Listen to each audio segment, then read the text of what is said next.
In today's session, we are going to discuss this concept of what we call standing wave and standing wave ratio. This word, when you hear standing wave, okay, it's a very familiar term to you. Probably with some other name you have studied about this wave. Uh, Probably in wave theory, while dealing with the transverse waves and longitudinal waves.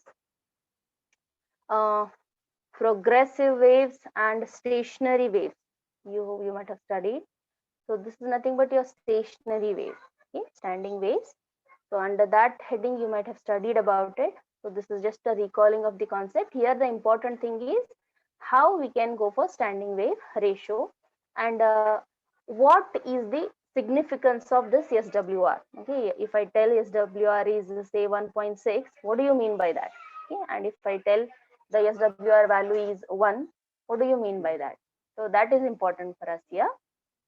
Okay, before going into the concept, let me just brief you some basics about the standing wave, which you may not be finding it in your books. I have searched and I have collected this information.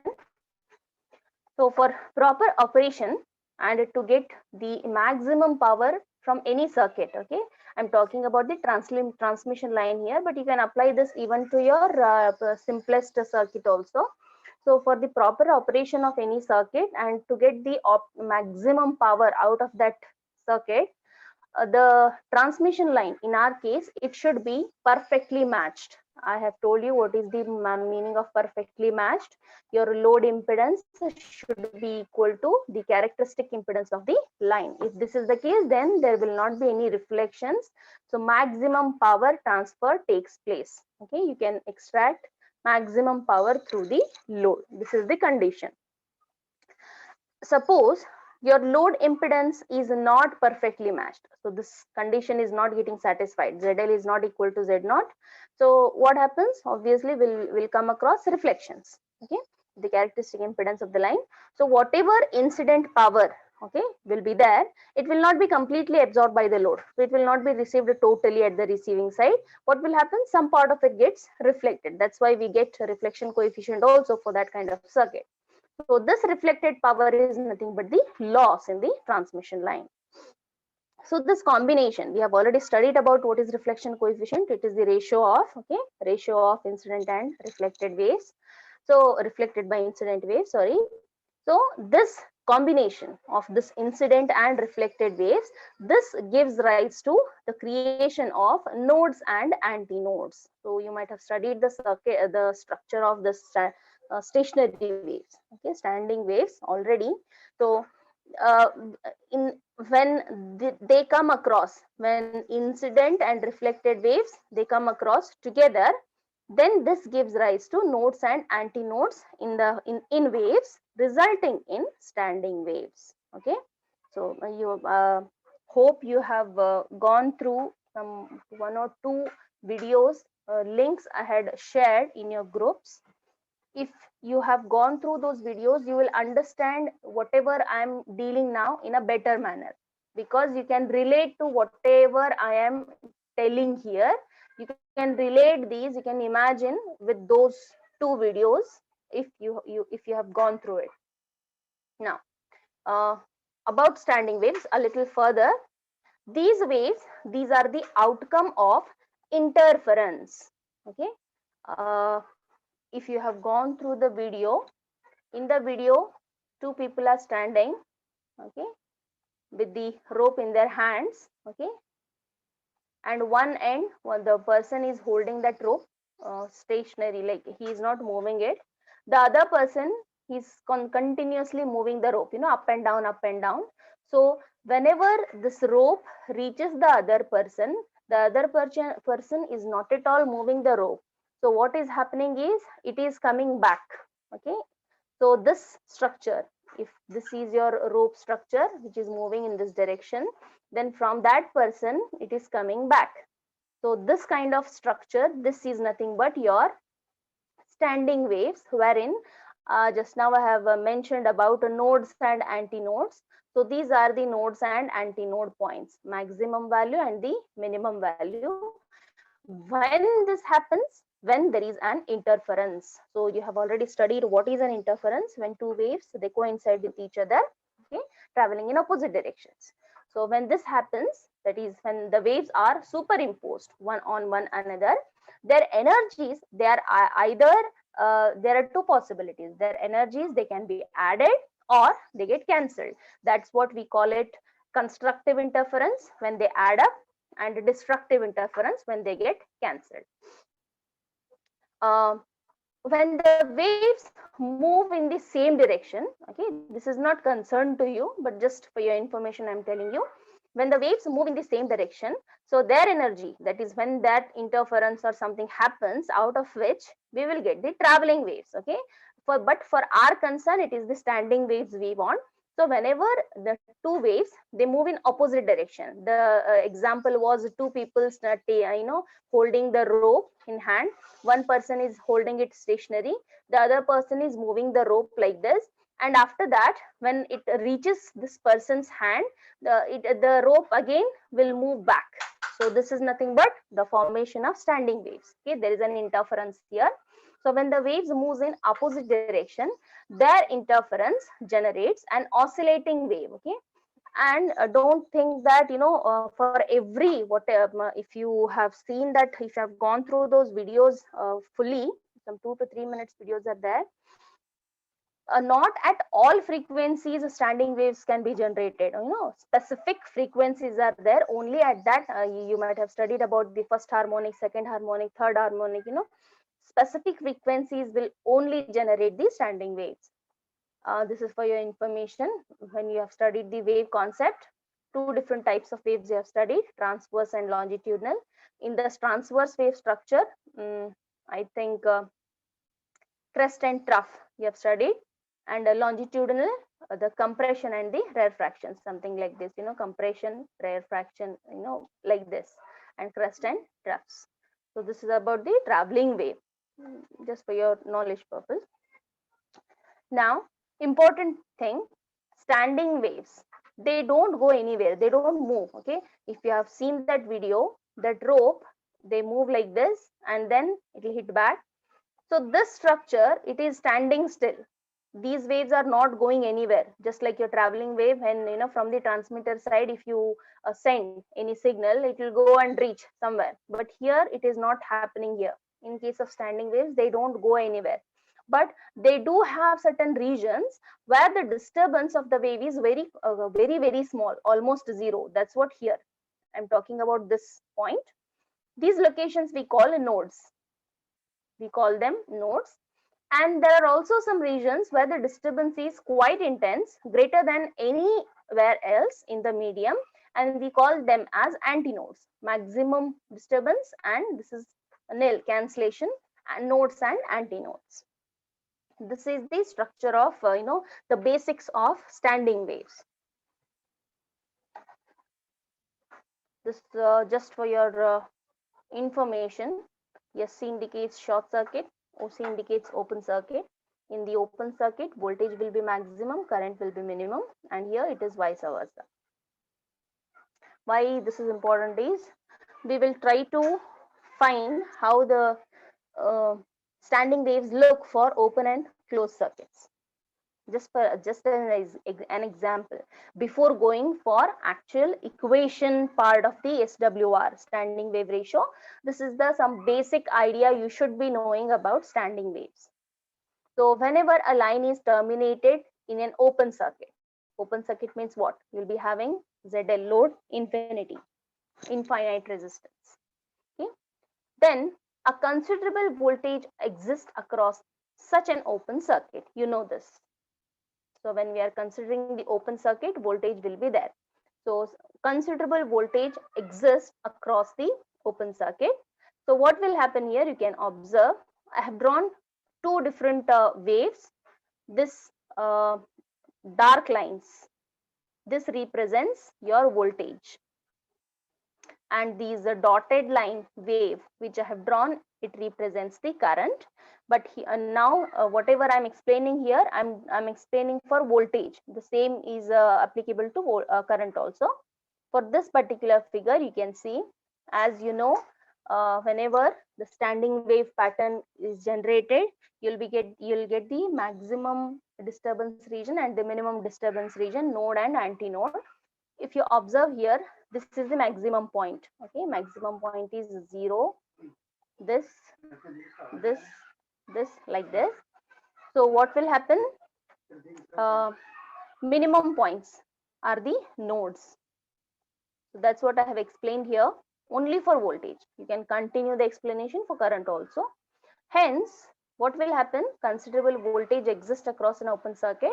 Hence, antinode is formed at the open circuit end. This end, open circuit end.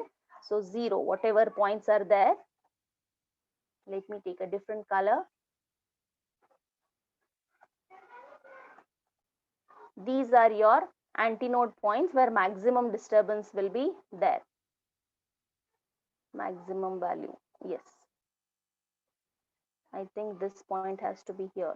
Okay, by mistake I have done it. So red dots, they indicate the antinode points.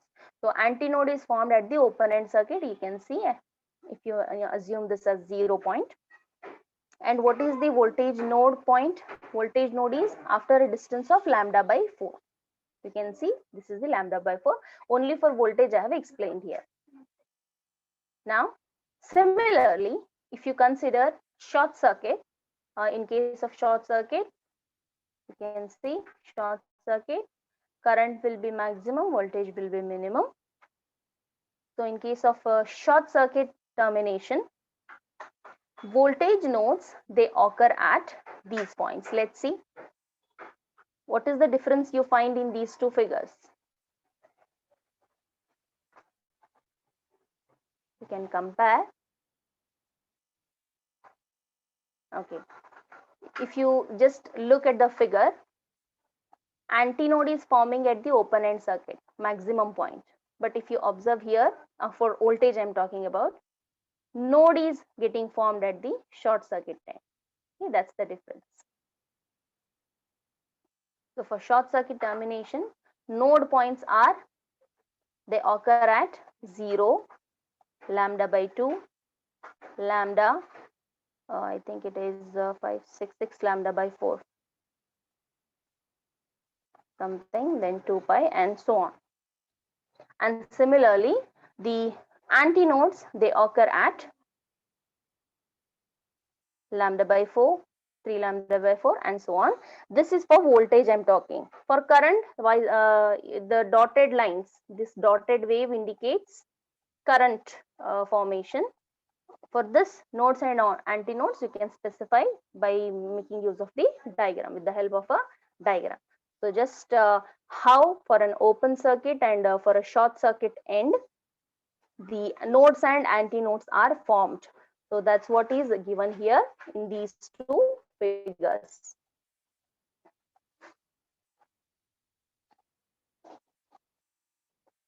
Now coming to a dissipation less line. So what do you mean by dissipation less line? Can anybody tell me? What do you mean by dissipation less line? So you have studied electrical engineering, you have studied network theory.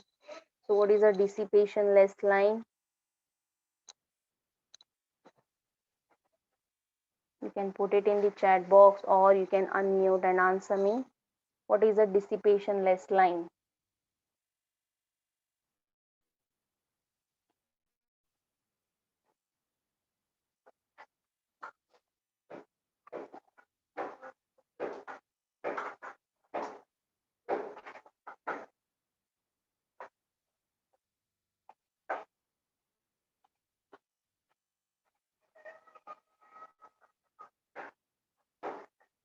Yusuf, dissipation less line is a transmission line. Transmission line. I think this is a very known term to you. Dissipation, power dissipation. So what is dissipation less? Think and tell me. It's a very known term to you.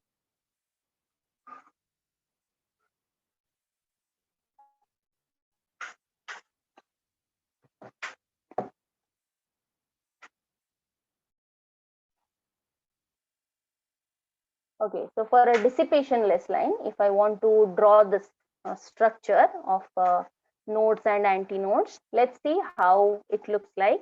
So for a dissipationless line with the load termination ZL not equal to Z0. So again, we don't have any perfectly matched condition here. Then reflections obviously are about to occur. Okay, so what will happen here is, if I consider a dissipationless line, whatever the maximum minimum values will be there for voltage Vmax and Vmin, they are all observed on the standing waves itself. Okay, no doubt, if you can see the structure here, this indicates your voltage wave, the the dark line, and the dotted line indicates current. Okay, what is important to note here is the maximum and minimum values of the voltages Vmax and Vmin, they are observed on the standing waves itself. You can see this is your maximum value for voltage and this is the minimum value, and this is for dotted lines for current Imax and Imin. So these maximum and minimum values for voltage as well as the current, they are observed on the standing waves itself. Because of this, for this particular case, okay, we have taken now, this is the third case. We have seen first open circuit, then we went for short circuit, then this is for a dissipationless line. So for a dissipationless line, when there is a very low losses, so low resistance, low losses, for such a line, we have observed that the maximum and minimum values for voltage and the current, they are on the standing waves itself. Because of this, for this third case, no standing waves will be observed. Very important point. Even though we are drawing here voltage and current, so you can ask me, madam, here also we can get what these points. Okay, what maxima, minima, nodes, antinodes. But observe what is the difference you find in this figure and the earlier figures. See, earlier figures exactly touching this line, the time we are drawing here, that is not the case, because whatever maximum and minimum values of the current and voltages do exist, they are on these standing waves itself. Because of this, for the third case, we don't consider standing waves. So no standing waves will be observed.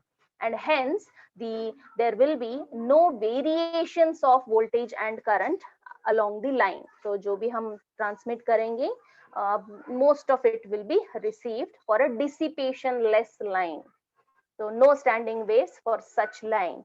So such a terminated line, dissipation-less line, we call it a smooth line, okay, where standing waves are not observed. This is the third figure which we have analyzed. Okay. Now coming to some equation part. Okay, standing waves, how we can analyze and formulate in the form of an equation. So we have already seen this equation, the general solution of microwave transmission line. The very first topic, we started with this only. So voltage V of Z is equal to V plus e raised to gamma Z plus V minus e raised to gamma Z. So we have derived this already. This is the solution for the transmission line equation. If we see, there exist two waves here. One is the traveling wave and the other one is reflected, incident and reflected waves.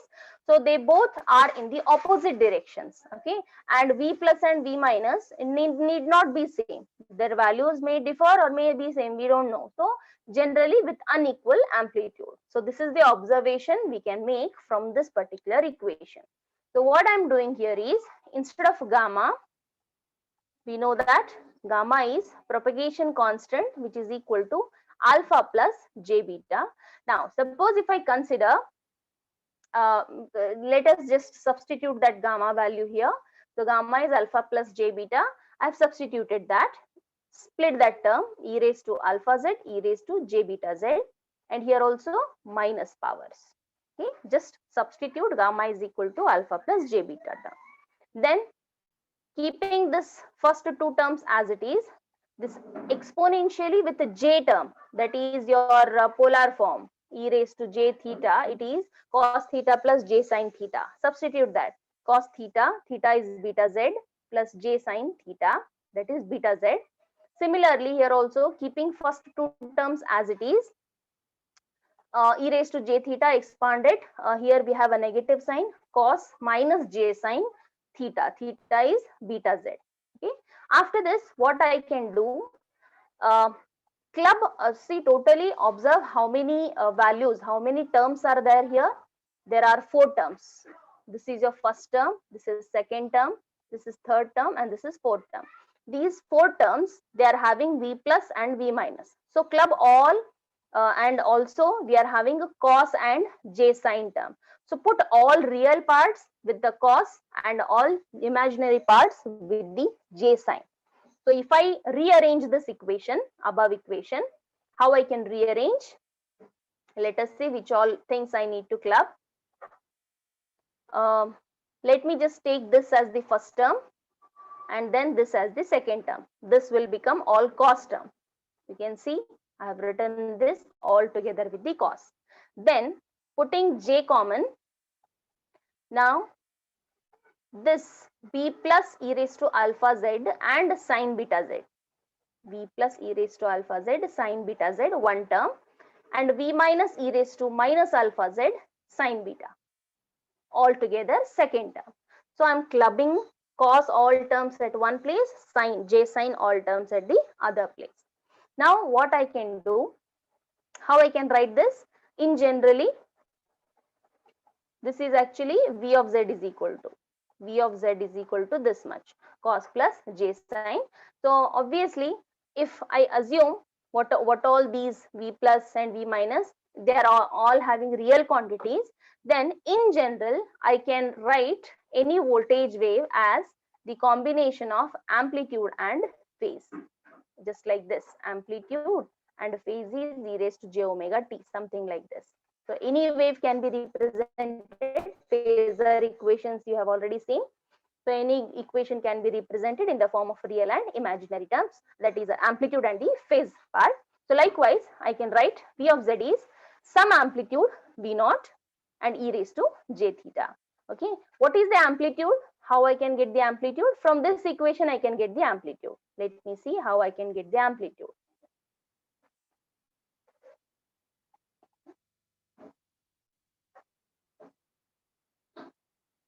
To get the amplitude, okay, for this particular equation, amplitude is square root of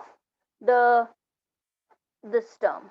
Square root of, this is nothing but your a plus j,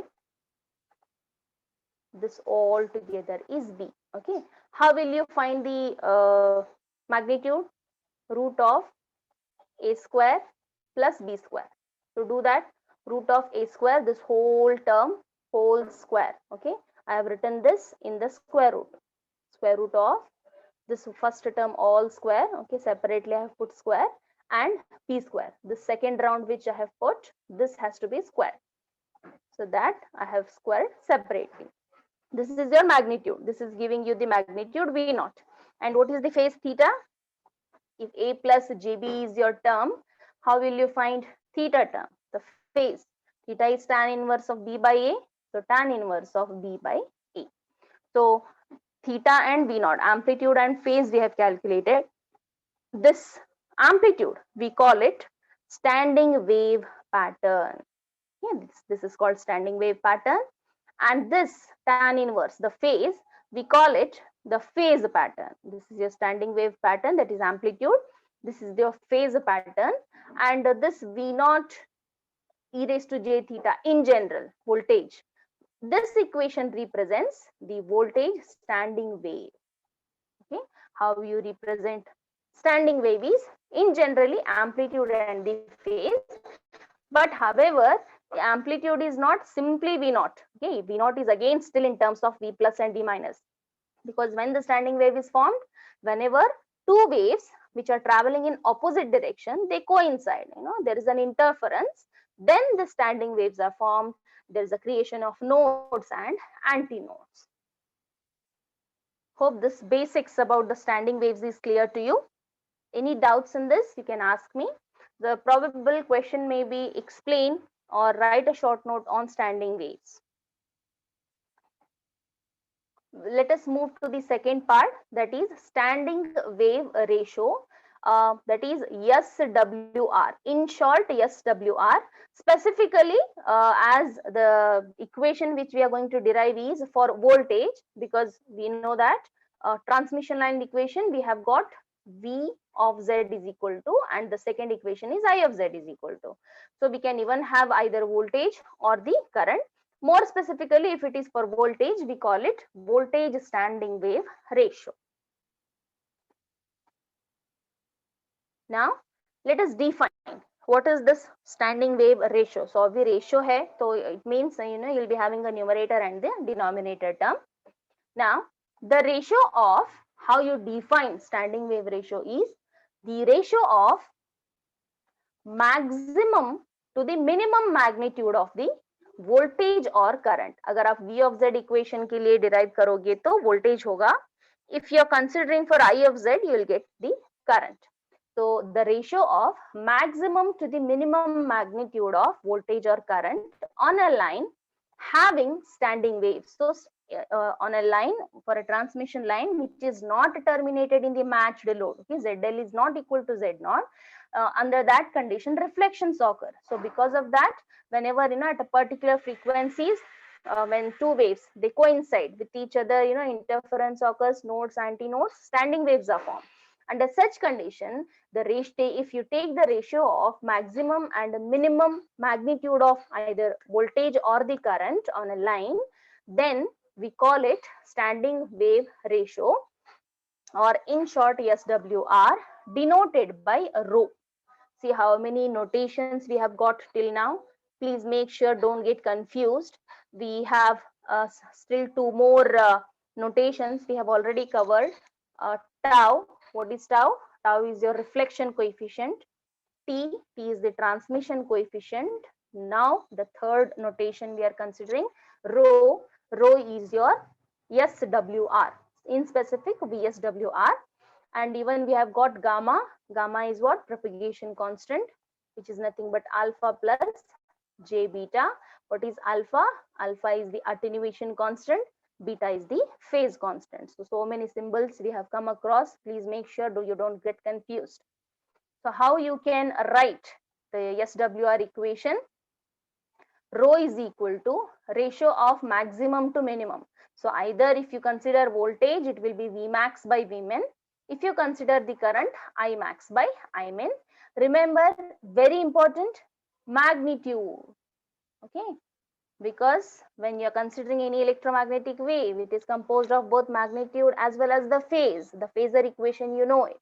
So, but here we are going to consider their magnitudes. So in the next concept, when we are going to derive some relationship, we will consider their magnitudes. Even though the main equation has got both magnitude and phase, we won't consider the phase. We will consider the magnitudes, because we want the magnitude. When you take the ratio of their magnitude of maximum to minimum, you get rho equation, standing wave ratio. So this is how we define standing wave ratio.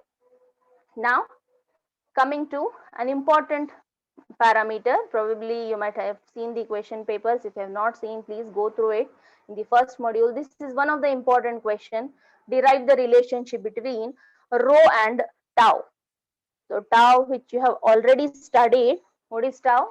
Tau is reflection coefficient. So standing waves and reflection coefficient, what is the relationship? So even that we need to derive now. When if you see your textbook, if you go through any of the derivation for this particular relationship, the derivation has started directly from this equation. Yeah. Okay. This is your equation for derivation. V of Z and I of Z is equal to. We know that. We know that. From the transmission line, the solution V of Z, I of Z is equal to. But from where this equation came, we should know that. Okay? Because if you see here, you have ZL, Z0, even tau is there, you know, ये equation तो हमने कभी derive ही नहीं किया. So from where that equation came, you should know. For that, okay, these two slides, which I'm going to show you now, I have derived that equation. Either depending upon the marks, you can directly take that equation, or if you have the time, you can derive it and take it. But you should know how that equation has come. So we know that. Let us start with the basic equation, voltage and current, which we have already derived, transmission line solution, V of Z and I of Z. These two equations we have derived already. Hope you remember this. V plus, V minus. Here, they are not I plus and I minus. They are V plus, V minus only. If you remember, I had told you in the previous concepts while deriving this transmission line equation, as we have got four constants, V plus, V minus, I plus, I minus, only two equations are known to you. It is not possible to find all four constants. Because of that, you need to express I plus and I minus in terms of V plus and V minus, so that आपके पूरे pair of equations में सिर्फ दो unknowns रहेंगे, दो equations हैं, V plus and V minus, दो unknowns हैं, दो ही equations हैं, तो you can find. क्योंकि आपको पता ही है, if you have three unknowns A, B, C, you minimum require three equations. If you have four unknowns, you minimum require four equations. That's why we have converted this. Okay. So from this equation, if you see, this is a simple transmission line. There is a generator acting as a source, okay, for a incident wave. Then we have a load end. Current is IL and voltage across the load is VL. Okay. So this distance is the Z. Now, you know it, whenever we go for differential equations, what is the steps we follow? From the differential equation, we find the homogeneous equation. We equate the equation to 0. Then we go for auxiliary equation. We find the roots. After finding the roots, depending upon the nature of the roots, whether they are repeated, then whether they are same, different, or whether they are imaginary, depending on that, you write the solution. In generally, it is, I think, a into e raised to at, something like that. Say m1, first root is m1 plus b into e raised to m2t. If this is your solution, this probably is your solution, but further you can continue the solution by finding these unknowns. That itself is your last step. Finding the unknown values by making use of initial conditions. We call these initial conditions here as boundary conditions. Okay. So using boundary conditions at the load end. So what is the boundary condition you can find? As this is your positive Z direction for the measurement. Okay. So this is Z is equal to 0, load end. So at Z is equal to 0, voltage is VL, current is IL, and IL can be written as V by R. Okay, VL by ZL. So this is your boundary condition. Let me substitute these boundary conditions in our V of Z equation. Whatever I am following it, it is for pair of equations. Okay. So V of Z is equal to what it will become? V plus e raised to gamma Z. Substitute Z as a 0.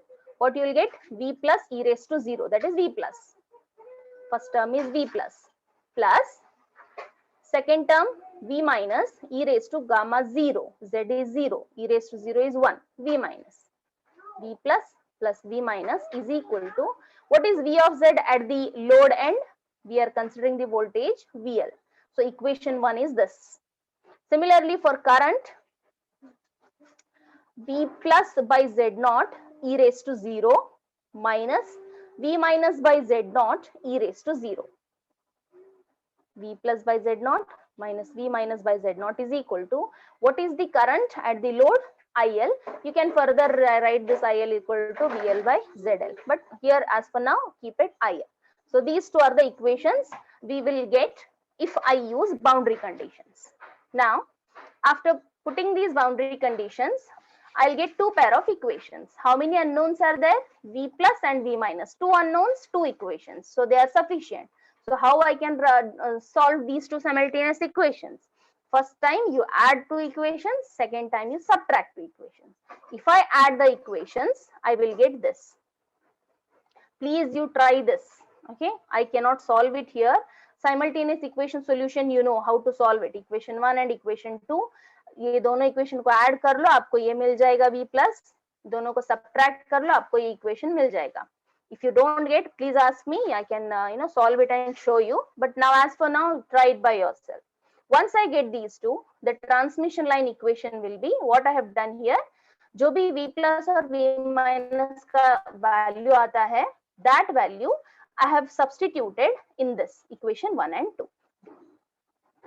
Equation 1 is VL, IL. Okay, V of Z, I of Z is equal to these two equations.